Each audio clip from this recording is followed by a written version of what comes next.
Oh, hey, good morning, good afternoon, everybody, depending on which part of this beautiful country that you're in. My name is Sheila Gunn-Reid. I'm the host of our weekly news and analysis show, Rebel Roundup. I'm joined by my friend and colleague, Tamara Ugolini, out in beautiful Cobourg, Ontario. Tamara, how's it going? Snow day for you guys, hey?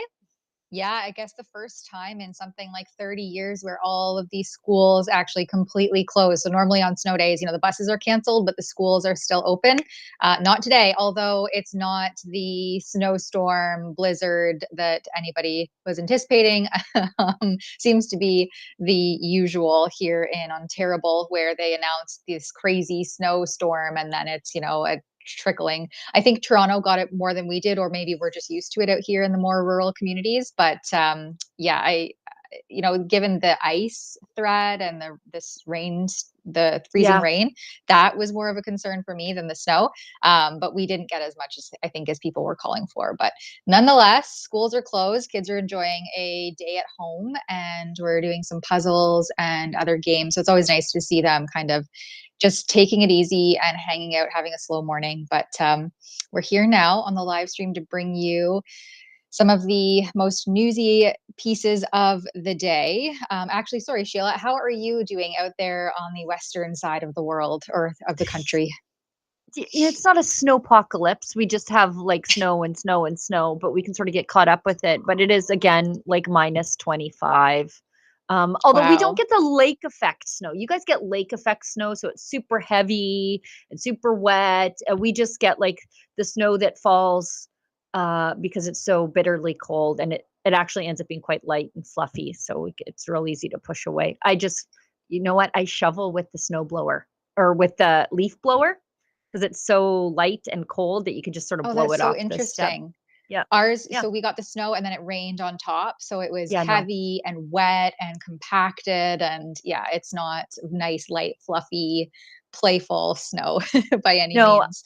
it's not great for making snowmen, but I will be on TikTok later looking for clips of those new Canadians struggling with their first Canadian winter in Toronto and not realizing how to drive on ice or snow or how to make sure you're safe after a collision. Yes. I don't know why I've seen so many clips of new Canadians experiencing their first winter and then like getting out of the car after they get stuck in standing in the lane of traffic. And I'm like, please don't do that. When we give you your driver's license when you come to Canada, no, we have to teach people all about like safe habits on the road in the wintertime. It seems like it's a huge problem, especially in places like Toronto.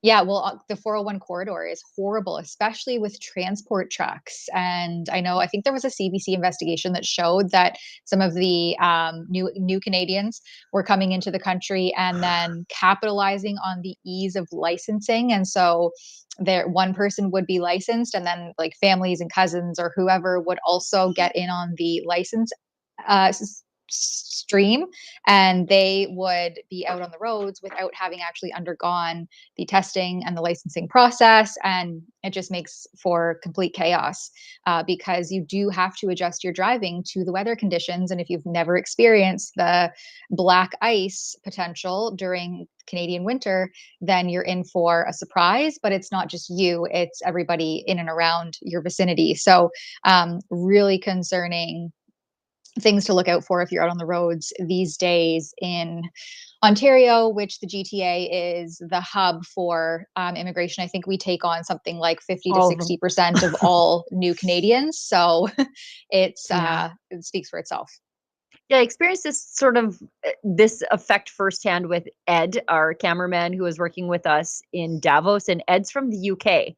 And we rented a car because we wanted to go to the airport to get some pictures of the elites and their low carbon footprints. And I was like, Ed was like, you know what? I'll drive. And I'm like, okay, are you okay to drive on this side of the road? I should have asked him, are you okay to drive on the ice? Because I was like, Ed, why are you driving like that? He's like, oh, Sheila, the ice. I'm like, oh, Ed, like you have, come on. But then I would cut him a little slack. I was graceful because I realized that he's from the UK and icy roads are not something he has to live with. And I thought, oh God, we just did this, but with like a million people in Canada. That's not great. But Hmm, hmm. anyways, we should tell everybody what we're doing and how they can get involved because we have a new old way. that people can get involved. Something Tamara and I have been working very hard on lately to bring back to you who prefer to consume Rebel News in that way. So we are currently streaming on Rumble, which is a great free speech platform. We know a lot of you prefer to watch us over there. And if you want to watch us completely uncensored and get stories you won't see anywhere else, you have to watch us on Rumble. Rumble is great because they have stood by Rebel News for a very long time, since the beginning, since we migrated a lot of our content over there. And they allow you to support our work through something called a Rumble Rant. That's their paid chat. If it's over the $5 US cutoff, we are obligating ourselves to read it on air.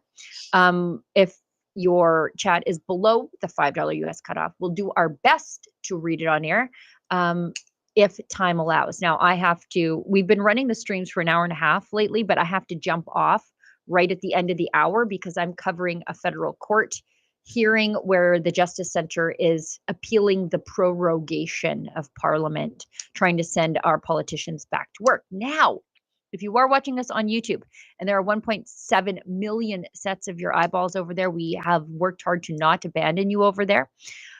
Tamara and I and other members of the Rebel News team have done a careful examination and done our best to get Rebel News remonetized over there. So once again, if you want to leave a super chat, you can do that now too on YouTube. I know some of you don't like the censorship over there.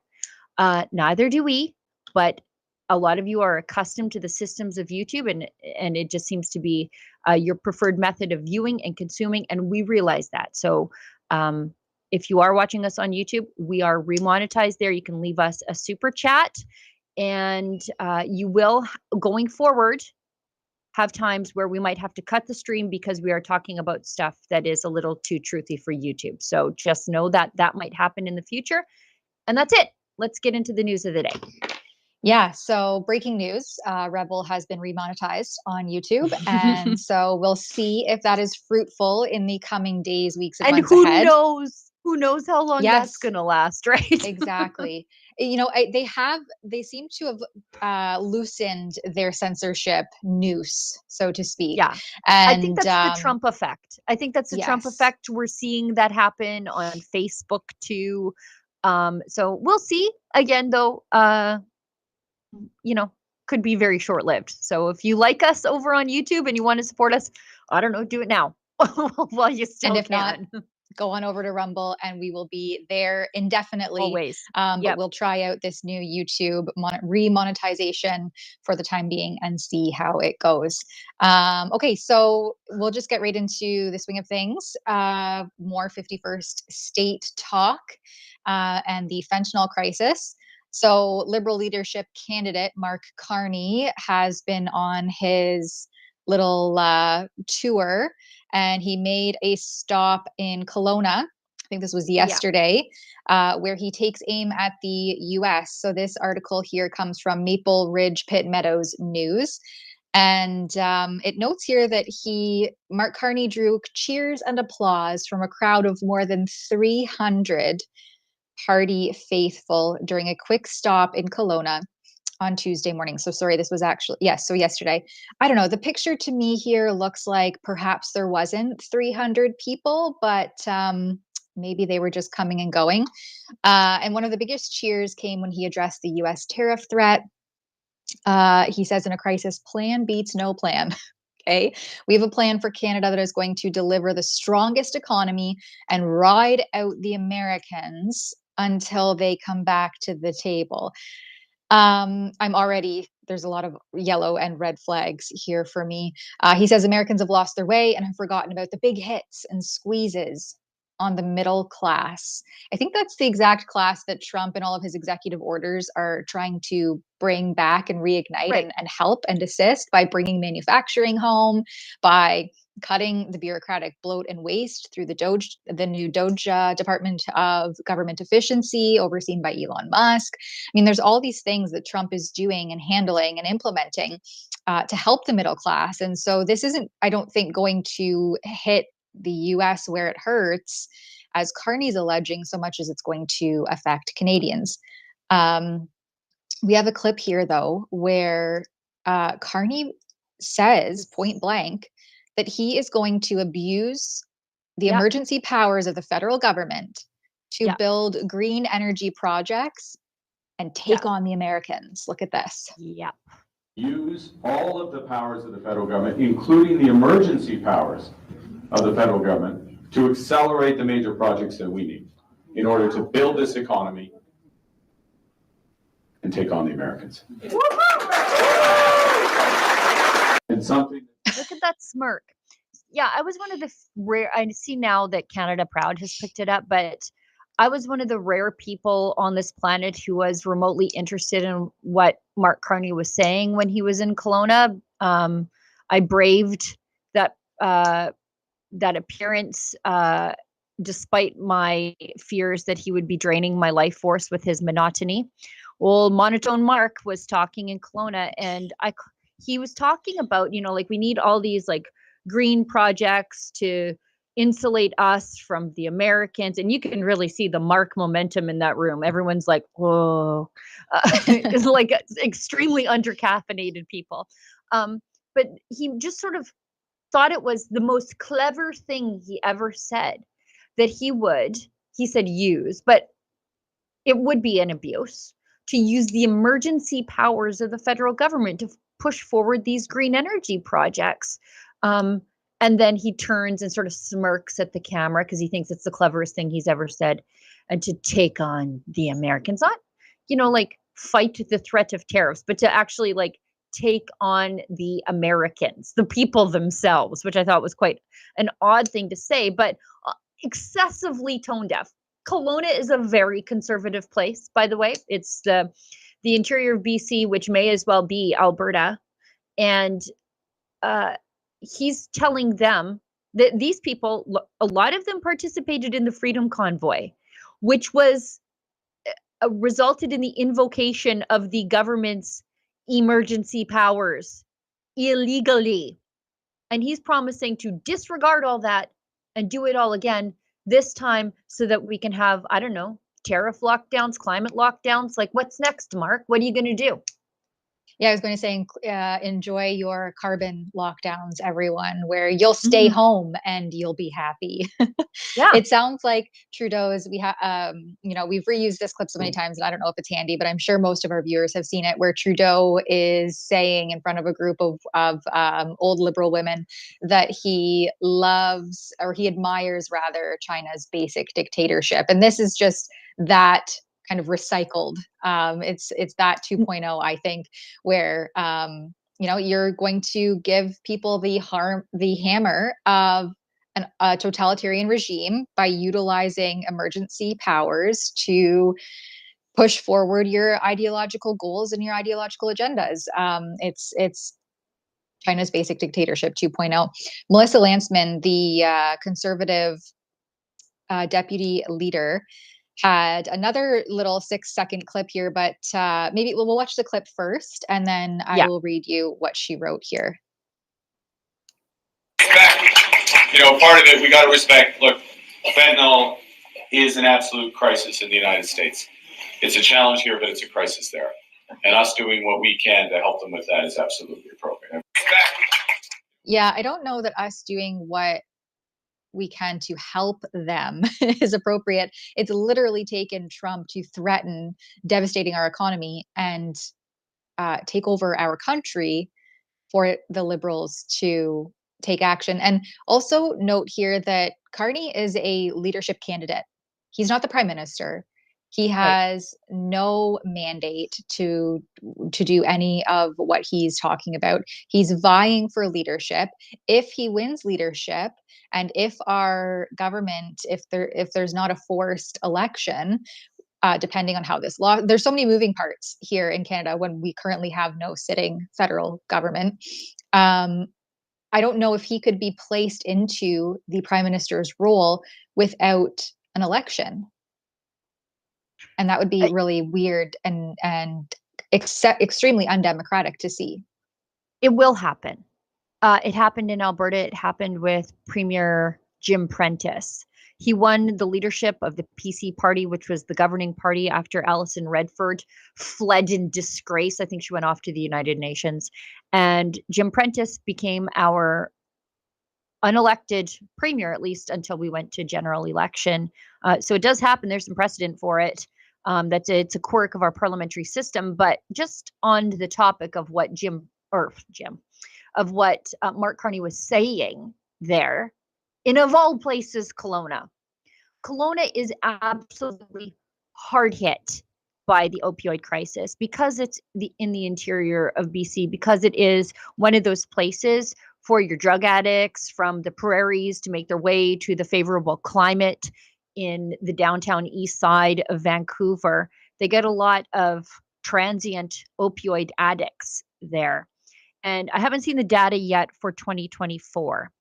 But when Mark Carney was making these remarks, I pulled up the data for Kelowna's opioid poisonings in 2023, and they saw a massive increase. Like as the government was relaxing restrictions on fentanyl and saying like, oh, maybe we should give this out to people. What was it? In 2023, they broke records. According to the 2023 BC Coroner Service report, 101 people died due to they call them unregulated. So that doesn't even factor in the ones that are regulated, like the government issued opioids in the last year.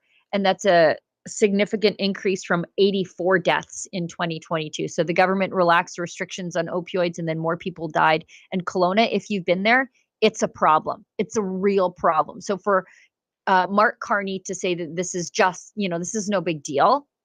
You should not be saying that in all places, Kelowna, because Kelowna would love to have Alberta's drug policy, because those people are very much like Albertans in their voting habits. Unfortunately, they are governed by the crazy people in Victoria.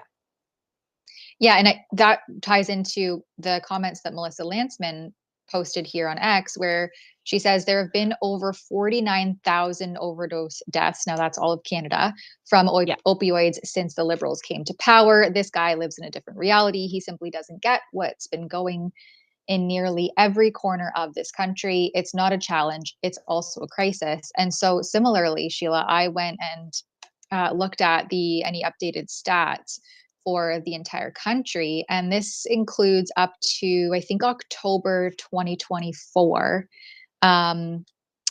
There's an average of 21 deaths every single day in Canada across the country of opioids. And this data isn't fulsome. It doesn't include some jurisdictions, some provinces, some of their reporting's delayed or what have you. But there was a total of 49,105.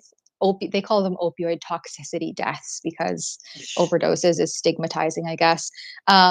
From 2016 until June 2024, 72% of them are among males, young males, right, aged 30 to 39 years. Men in the prime of their lives. These should be men earning, buying houses, having kids, being husbands and fathers.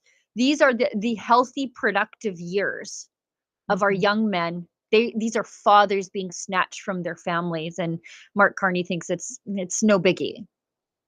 This is the product, I would say, of the stigmatizing of toxic masculinity, right? Making men feel like they're terrible, racists or misogynists for wanting to be the man of a household, for wanting to be a provider, a protector.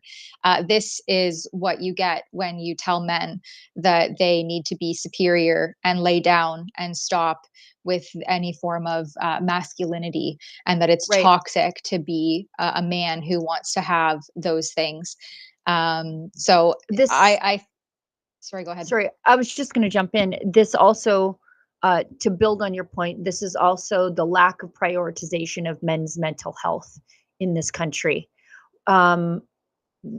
During the pandemic, by the way, men who exhibit rates of suicidality, the reason they give for having those thoughts, and I would suggest to you that opioid addiction is a slow suicide. It only ends one of two ways. You get clean or you die. And so anyway, the reason men exhibit those thoughts, self-reported, is because they do not feel like productive providers. It's usually financial stress that drives men to suicidal thoughts and suicidal ideation. And I think opioids are just the slow version of suicidal ideation. And think about what happened during COVID. Men were laid off, they were sent home, they racked up debt, it caused devastation in families. They could not be the providers of their biological imperative calls them to be. And then they turn to opioids and then they die. And a lot of this is on the government, not just their drug policy, but their COVID policy, and then their lack of prioritization of men's mental health and wellness while we go through the culture shift into worrying about gender nonsense all the time. Yeah, absolutely. And so all of this is in response to the fact that Canada has porous borders. Trump's threatening these tariffs. We have our government, despite the fact that Canadians have been shedding a light and asking for this to be curtailed, but we have this fentanyl problem, which Carney thinks is more of a challenge than an actual crisis. And so you have this new fentanyl czar being appointed by Justin Trudeau, who is a now resigned prime minister, still running the country, not as liberal leader anymore. Anyway, so he has appointed Kevin Brousseau as the new border and fentanyl czar, and he has an interesting connection here to digital ID. So he previously endorsed a globalist surveillance project, which was done with partnership of the World Economic Forum, Canadian government, some of our airlines, Air Canada, the Trudeau Airport in Montreal, and the Toronto Pearson Airport in Toronto, obviously. But this is a now deleted social media post from him dating back to June 2019. Thrilled to see the official launch of KTDI. He called it a groundbreaking collaboration between, which also included the Dutch government, Transport Canada, and the World Economic Forum. The Known Traveler Digital Identity, like I said, acronymed KTDI, was a digital credentialed system designed for international travelers. It never launched despite a $105 million budget allocation for the 2021-2022 fiscal year. And the report kind of goes on to explain a little bit more about the boondoggle that was this digital ID project that our new border and fentanyl czar was a huge fan of and endorsed. And then I wanted to point to the announcement where he's announced as the fentanyl czar from February 11th from the Prime Minister's office. I think I forgot to share this link in here. But anyway, it goes on to state, he has a long career.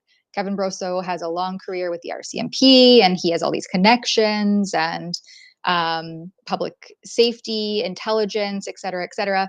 And then I watched they had an announcement yesterday with Public Safety Minister Bill Blair, and they really didn't say much of anything. I think we might have a small clip of it to share with you. But, basically, from what I could hear, they're just bringing everyone to the table and having a bunch of discussions right now. Oh, is this with James Blair, White House Deputy Chief of Staff? Yeah. No, Bill Blair. I was like, did they wake Bill Blair up? Like, did they pull the Afghan off him, take him out of his slippers, and dust the dust off him, and have him do something? I guess not.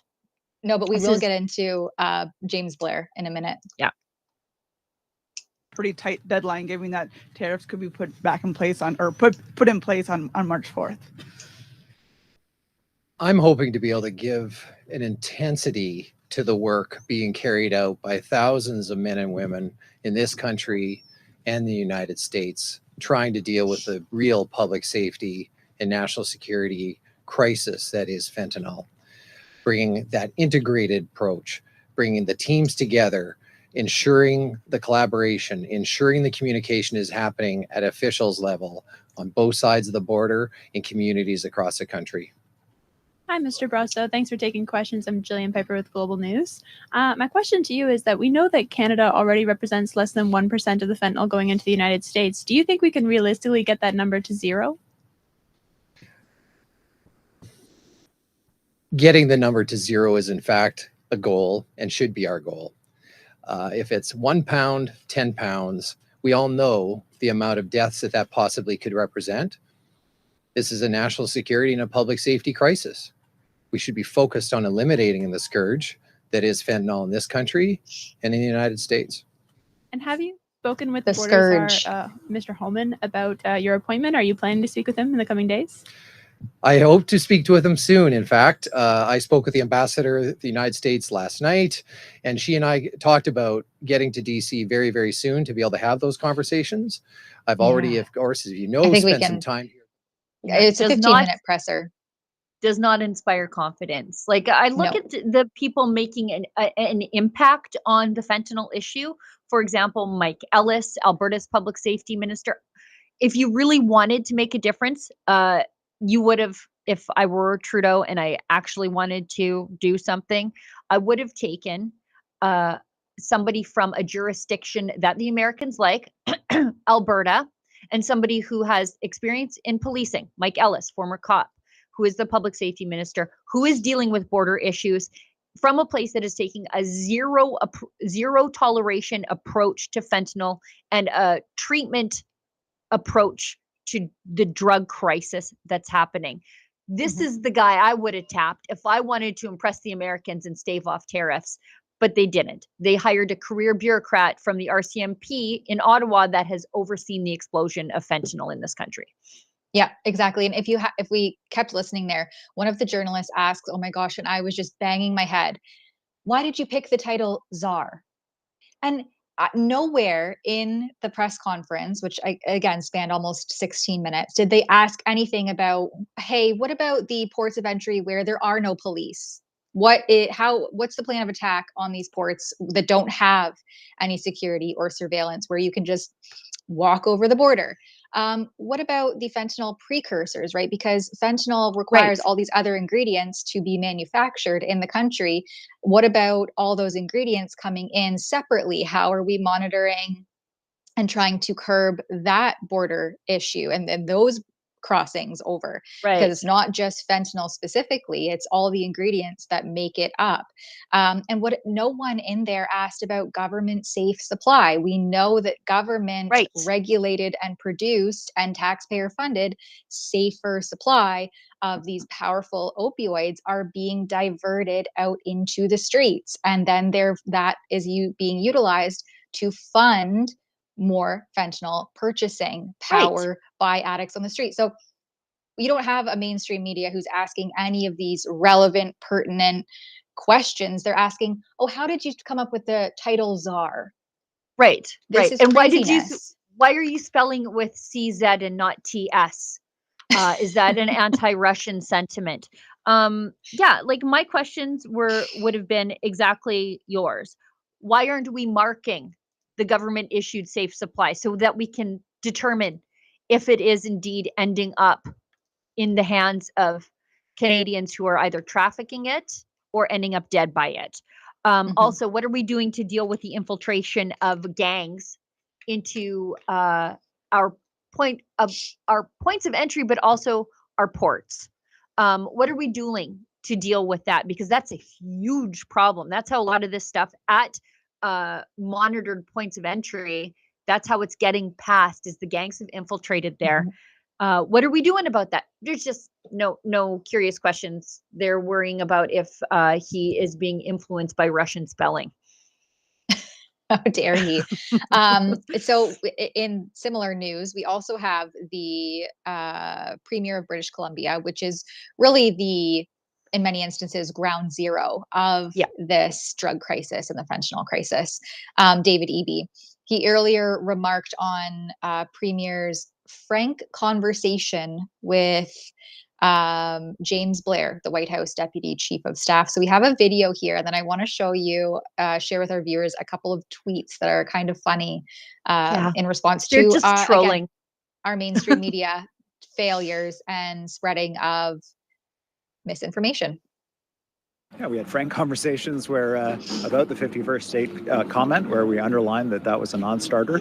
That was obviously consistent among all the premiers, and for my part, just underlining how important it was to share information and concerns related to fentanyl on the border with the premiers as well. There are enforcement actions that we can take to make sure that information is flowing. If these are the key points of frustration for the president, we want to take action on those things too. Yeah, and then Colin DeMello, who is the president of the Queen's Park Press Gallery and also a correspondent, the Queen's Park Bureau Chief Correspondent with Global News.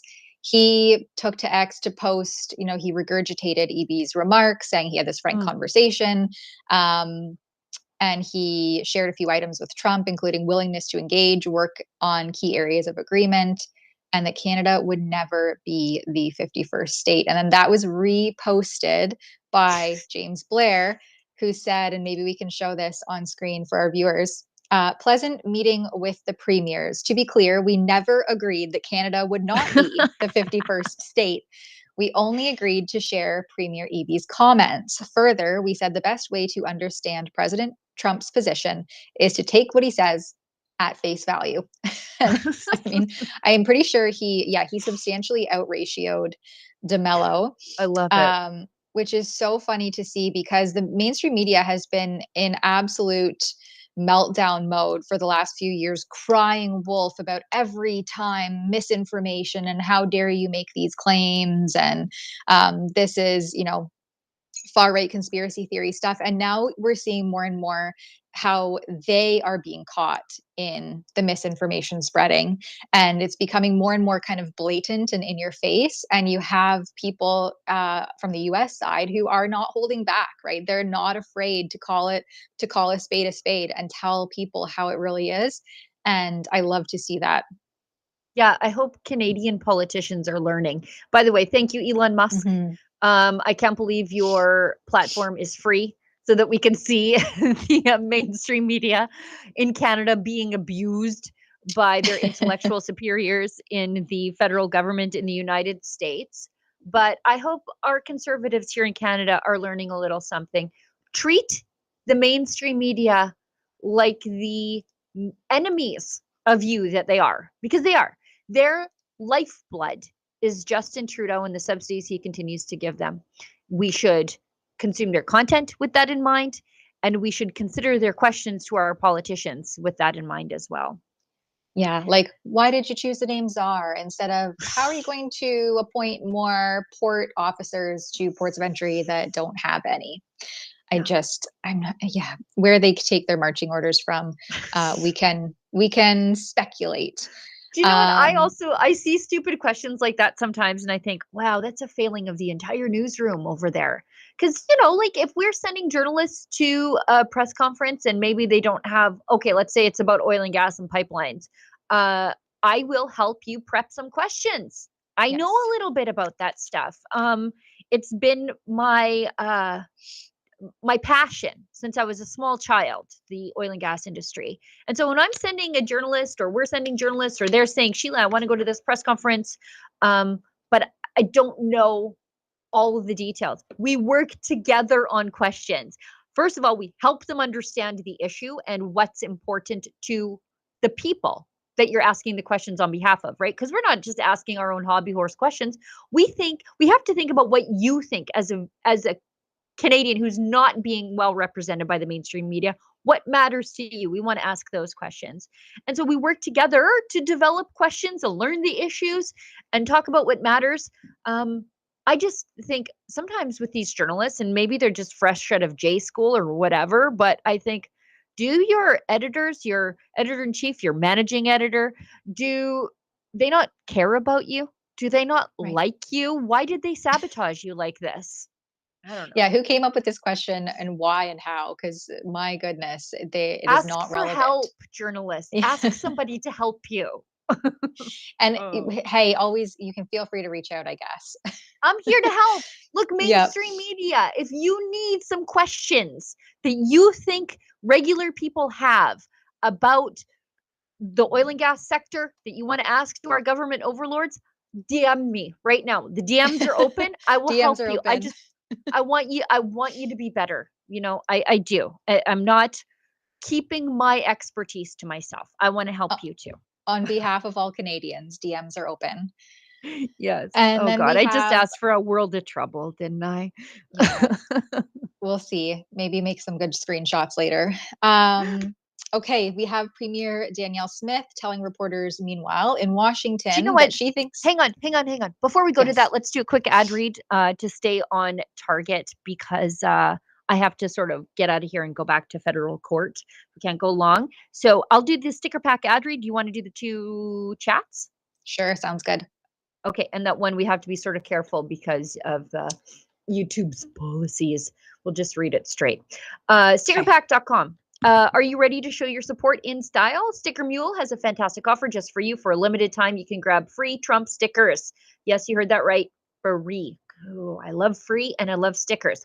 Whether you want to decorate your laptop, car, or office space, these high quality, durable stickers are perfect for making a statement. Just remember how great they look. And they're super easy to apply. Here's how it works. Head on over to Sticker Pack. That's PAC, like Political Action Committee.com. Sign up and claim your free stickers and watch the fun unfold. Don't miss out on this exclusive offer. Stock is limited, so act fast, spread the word, and let your voice be heard with Sticker Mule's awesome stickers. Once again, visit stickerpack.com and grab your free Trump stickers before they're gone. Alrighty. All right. And so we have a couple, I think these are Rumble rants.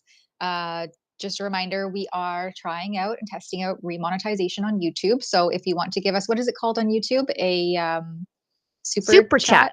Yes. And you can also, I believe you can also leave super thanks. So if you're watching the show after the live stream, and so you don't have the ability to leave a super chat, you can leave us a super thanks if the spirit moves you to support our work. You can do that on YouTube too, after the fact. So if you're not watching live.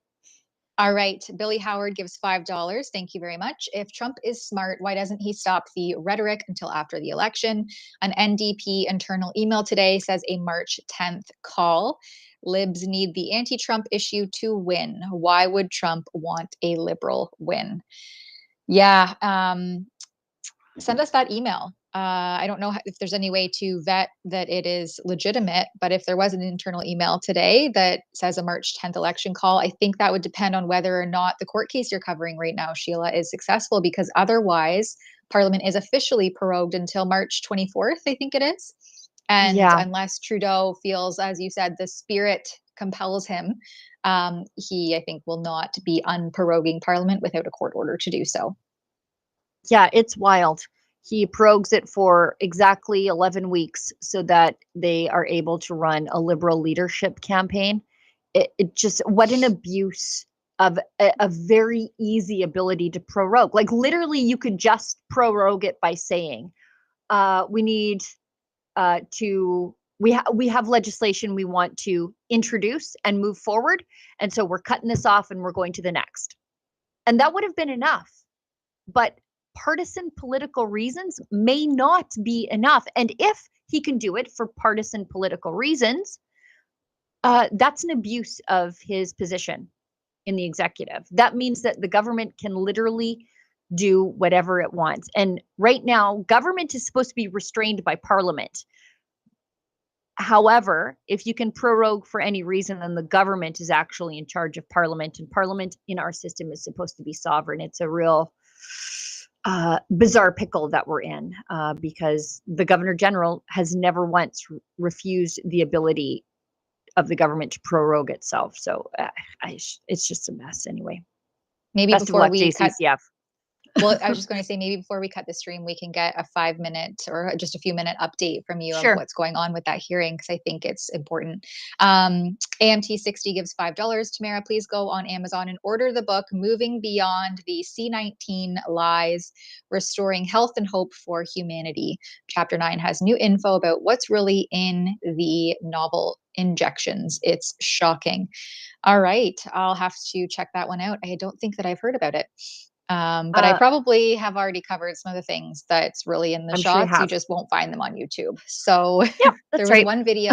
It had, I think, almost 120,000 views on YouTube, and we had to go back in and take it off because when we were seeking remonetization, anything that might hinder that process, we had to remove from YouTube completely, like not even just unlist. So I was so Yeah. sad to see all those views just gone into the ether. But anyway, a lot of people also don't see all of my reports. So if you're wanting to make sure that you don't miss the reports that I do on these shots, go to nomoreshots.ca. That's the special website that we've dedicated to that coverage. And if you sign up there, sign the petition there, that makes sure that you're in the database to always receive updates when new reports come out. So that's a very successful petition there. Is. And I've just been waiting because I'm like, well, Parliament's prorogued. So if I deliver it to the Minister of Health now, he's not really, is he technically the Minister of Health? And No. what good is that going to do? So I'm just waiting to see what will happen on the political level here. And whether or not we can have somebody to successfully deliver that to. You know what, even not, we might be able to deliver it to different jurisdictions. Like for sure, BC needs that one. The future Doug Ford government in Ontario, their new health minister after that election, they're going to need one. Saskatchewan for sure. So all is not lost. That is a big petition with a lot of signatures and a lot of Canadians who just want to be able to make their own medical decisions. Mm-hmm. Okay, let's right.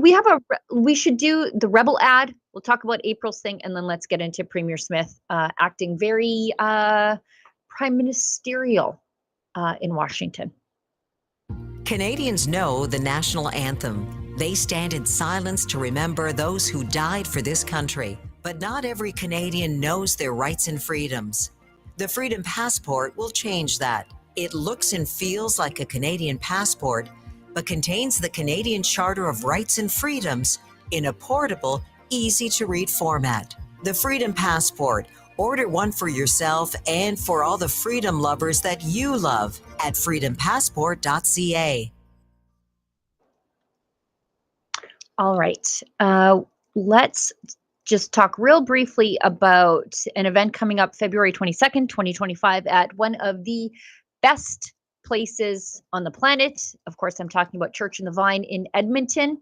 It's with April Hutchinson, NHL legend Theo Fleury, and Rebel alumnus, you know and love him, Adam Sos. They're coming to Church in the Vine for Fire and Ice. They're going to discuss April's fight for fairness in sports and her trajectory to become a Team Canada powerlifter and how that was all sidelined because of her advocacy of fairness. That's Saturdays, February 22nd, 2025, 6 o'clock, doors open, show starts at 7. I'll be there because I will never miss an opportunity to hang out with my friends, Pastors Tracy and Rodney. Those of you who followed their saga, they reopened their church during COVID and they were slapped with an $80,000 administrative fine. Now, thanks to you and your support of their legal challenge through the charity, the Democracy Fund, they were able to not just have their appeal heard, they successfully overturned the judgment against them, and they were refunded the $80,000 so that they could use that money to do what they do best, and that is shepherding to God's flock. So anyways, that's February 22nd, 2025 with April Hutchinson, Theo Fleury, and of course, our friend Adam Sos. For tickets, canadiansfortruth.ca. All right, that's that. Let's get into Premier Smith. Yes. All right. Okay, which one of us is going to... We have a video here of Premier Smith telling reporters in Washington that she thinks Canada and the U.S. can make a deal on steel and aluminum. I think diplomacy is working. I think that the fact that we got a 30-day reprieve was because we agreed to work on the cross-border problem of fentanyl. I was pleased to see the federal government announce a fentanyl czar, and my administration has already been in touch with him to talk about how in Alberta we can lend to the success of those efforts. So what I would say is what I've seen from this president is that he is prepared to make a deal. We've made a deal on that. I think we can make a deal on steel and aluminum, I'm making very much the same argument that I've been making on energy and critical minerals. We've won the argument that those raw materials are essential to American success.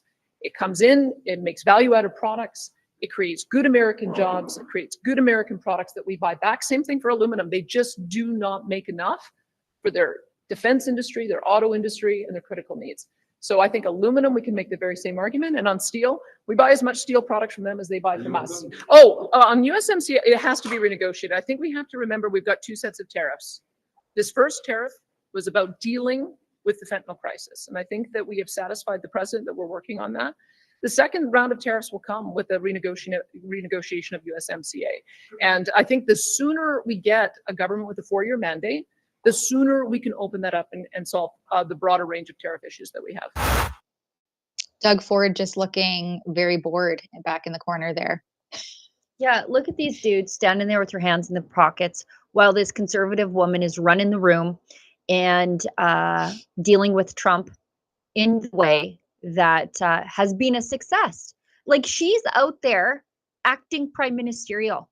She's leading the front of premiers who are now, like, her having a good relationship with the Trump administration is exactly what you need when the premiers now are headed to Washington to deal with the Trump administration. And where is our prime minister in the middle of tariff mania? Oh, he's on a goodbye tour of Europe at some sort of AI conference after he resigned. He's just making sure he milks the Canadian taxpayer for all they're worth with his luxury trips to Europe while our economy is under the threat of complete and total meltdown. Thank goodness for Danielle Smith being there to do these things on the nation's behalf.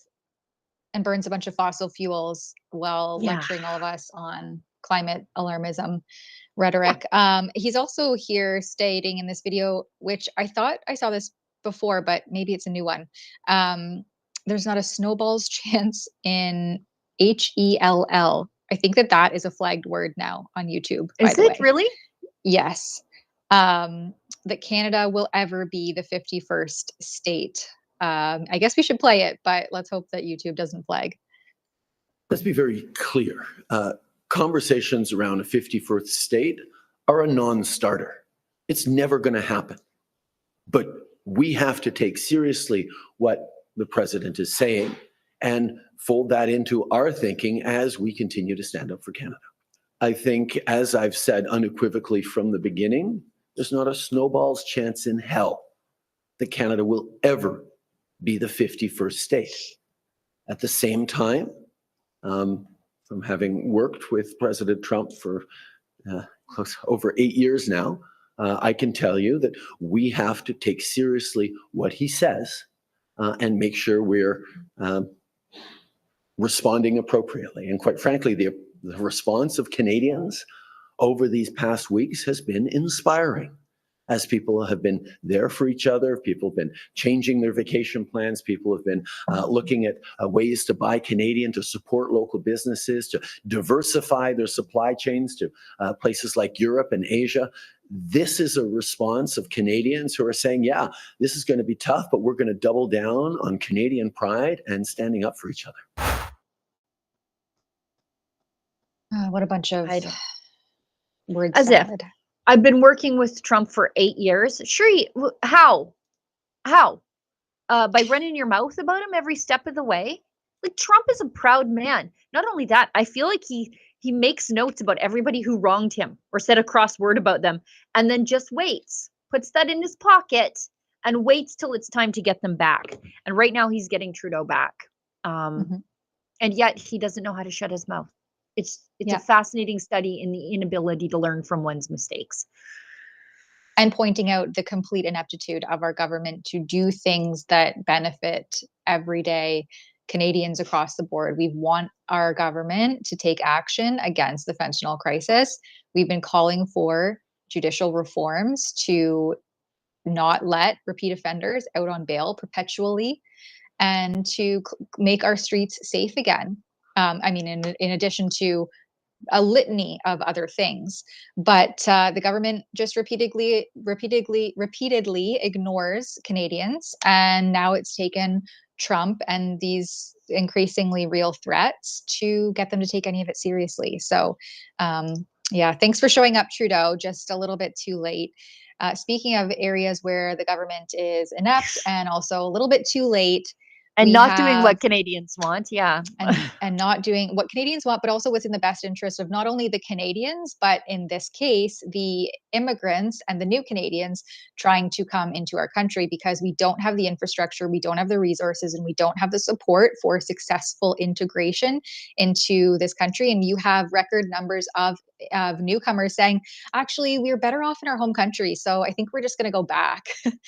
That's how bad it is, that you cannot get ahead, you can't find a place to live, you can't afford to eat. And so many are just saying, you know, to heck with Canada, I'm headed back to my country of origin. This piece here comes from the National Post. Trudeau government already missing targets on pledge to bring down immigration. Sky high population growth not likely to change without aggressive reductions, finds this report. Now, it says, although admissions of international students have gone down dramatically in the interim 4 months, a new analysis by Desjardins finds that Canada is still accepting roughly the same amount of temporary foreign workers and permanent immigrants. And so they say, Desjardins says, we remain skeptical that the government of Canada will be able to reach its lower target for emissions of newcomers. And Desjardins added that the Trudeau government often seems to make promises that it fails to fulfill, and that immigration reduction is a prime candidate for this. Yeah. They also make promises and put forward these absurd policies and implementations without the forethought of how this will work downstream in a year or two. So this is just a fallout of their absolutely radical, nonsensical policies that are not, in any sense of the word, well thought out or executed. We see that kind of, that's a repeat offense by this government. And so that wraps up our headliners. Sheila, I know you're, we have a super chat test. Oh, Guillotine Press that gives $10. Thank you very much. Super chat. Awesome. Thank you. Chat test. Thank It you. worked. That's our first remonetized chat. We should print that out and put it on the office boardroom wall. Appreciate that very much. Let's do one just story on the just the ridiculous of Trudeau's Canada, and then we can quickly talk about what's happening in federal court. Yes. Do you want to do that? Okay. Sounds good. From our friend Amy Ham. BC Human Rights Tribunal awards $10,000. BC Human Rights Tribunals seem to be the worst of the tribunals. Awards $10K to trans person with hurt feelings. And I'm going to be careful in my language to make sure that we don't, well, that super chat that we just got isn't the last one that we ever get. It's a bizarre case of a landlord-tenant dispute that resulted in a huge fine despite identity not even being a factor in the admission or in the eviction of the person. That seems about right. The BC Human Rights Tribunal is repeatedly just out of control. Look what they're doing to us on behalf of Jessica Simpson, formerly known as another name that we can't say. I was going to say, don't dead name. Don't you dare. Oh, this is so, not a fan, but we'll do it for the monetization. This is just another case where the BC Human Rights Tribunal, these are completely, these are not elected people. They're not representative at all of the true, they're not a true reflection of British Columbians. Look at this. Last month, the tribunal awarded $10,000 to Terry Weeb, a transgender identified female who uses they, them pronouns after Weeb's former friend and landlord. So this is not a problem with transphobia. This was a former friend and landlord. Kristen Olsen said she would be uncomfortable if Weeb underwent a gender affirming double mastectomy. Weeb, according to the ruling, asked Miss Olsen more than once if their tenancy would be affected if they got gender-affirming surgery. Ms. Olsen did not respond directly, but said she was uncomfortable with it. What has this got to do with rent. Despite the HRT ruling that Weeb's transgender identity was not a factor in the eviction, it still found that Olsen had discriminated, causing an adverse impact on Terry Weeb's tenancy. So if you tell a friend that, hey, I don't think that's right for you, I don't think you're going to be happy after you do this, and you have a business relationship with this friend, that also will find you in front of the Human Rights Tribunal in BC. Apparently they govern friendships now, is what I'm saying. Yeah, this whole story is just absolutely bizarre. Well, it says it right here. The whole case is bizarre. We wanted to evict Olsen as early as 2017, not because of any transgender surgery stuff, but because of Weeb's increasingly volatile behavior, lack of appropriate boundaries, and making the property unsightly, and also their irate and distraught behavior following a romantic breakup. Olsen testified that her tenant frightened her when Weeb screamed about how they would get back at their ex-girlfriend. And she said she wanted to move her mother onto the property. So this has absolutely nothing. Yeah, this is craziness. And if you don't have the right to get rid of an irate and distraught tenant who's making your property unsightly, so like probably destroying almost parts of feels your like property. that person's mentally ill. Almost feels like that. Yeah, I wonder about those comorbidities. This is the reason why this landlord wanted to uphold their right to keep their property safe for other tenants and in a neat and tidy state.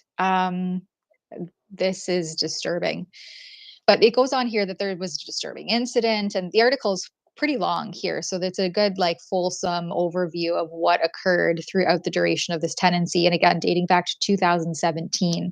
And the weaponization of the transgender issue by some of these individuals to get their way and to have their instability affirmed and validated. That's exactly what just happened here in this case.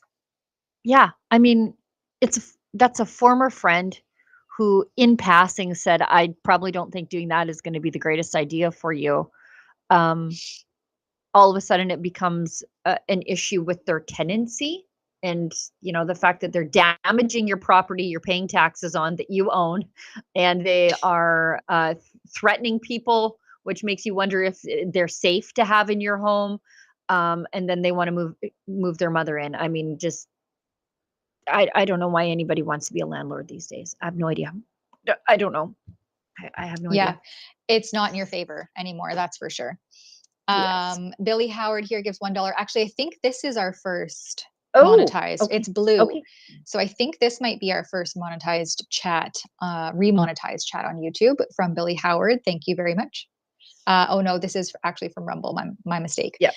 Trump just announced on X that for fairness, he will match tariffs on all countries instead of unilateral tariffs. Well, that's interesting. I don't know if we have that post, but it's a day by day, minute by minute situation that's just endlessly evolving and changing.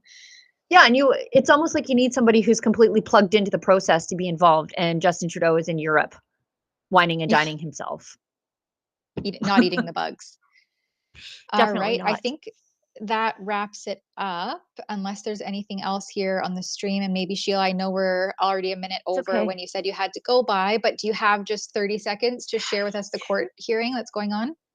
Sure. Right now in federal court, the Justice Center for Constitutional Freedoms is trying to have a federal court justice, I think it's Justice Crampton, overturned the Justin Trudeau Liberals' prorogation of Parliament.